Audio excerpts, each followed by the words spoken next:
It's recording right now. I'm trying to do like a one take thing so it doesn't take me months of editing and shit. It's like, you're still, I don't even cuss, I'm just gonna leave it in. You want to introduce yourself? No. No? All right, Edwin. This came out pretty dope. He did this just rattle can. You can't tell until it dries. Sometimes they're cloudy stuff, whatever, but it looks dope. You son of a bitch. Yeah, the size, he painted these. Most of the times this is a piece of plastic that just goes over. It is, and probably gonna have to repaint this because he did such a good job. That's gonna all look nasty.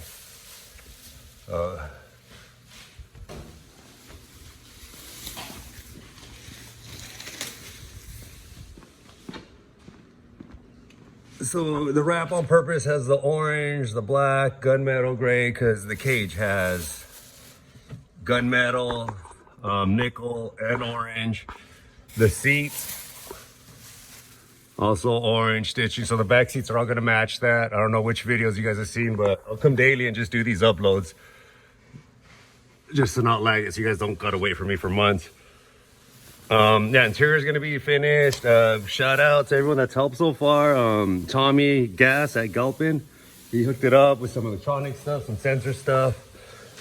The shocks really quick. King hooked it up with a huge discount through Robbie Woods. Got a couple dealer discounts.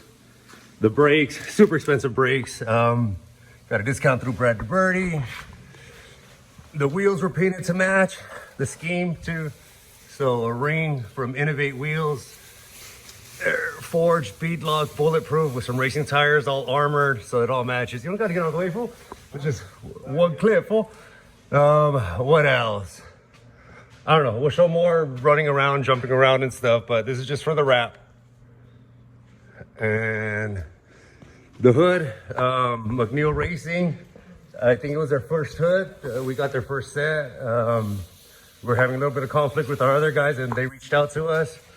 And then WOG, Westside Off-Road Group, was dope enough to finish putting the truck back together and painting all the underside, everything. That's so we could daily it, all the road grime. Most off-road trucks like this are just built like this since they're in the desert. They never get washed, they never rust. But yeah, just road grime would destroy this thing.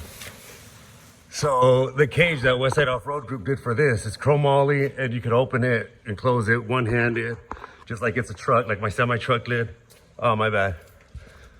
And the hinges are hidden.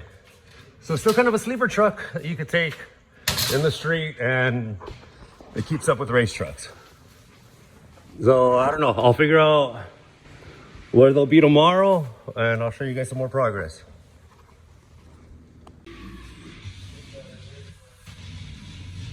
Yeah. So thanks for watching, guys. Please subscribe, like, and share. And like I said, they're going to be kind of raw edits like this just to be able to keep you guys up to date, whatever. Some of you have waited a long time to see the progress on this, so I don't want to subject everyone involved to my months-long editing process. So check the description for links to everyone involved. So until next time, keep building your truck, keep meeting cool people, and of course, keep it dirty.